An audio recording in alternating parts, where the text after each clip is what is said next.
This is Jason Woods at Hammer in Hand, and today I'm extending door frame drops to match a new floating floor.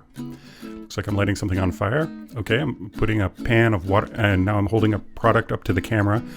I'm putting little white pellets into and now I'm marking this stick, and then I'm pulling out a vacuuming and putting on some caulk, and I think that's actually glue, and then putting the wood into the thing, and then pulling out a blob, squeezing the blob into the thing, and using a piece of wood to, now I'm burning it for some reason.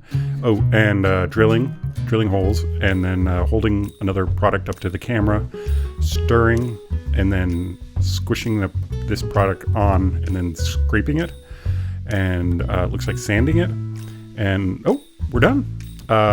Good job.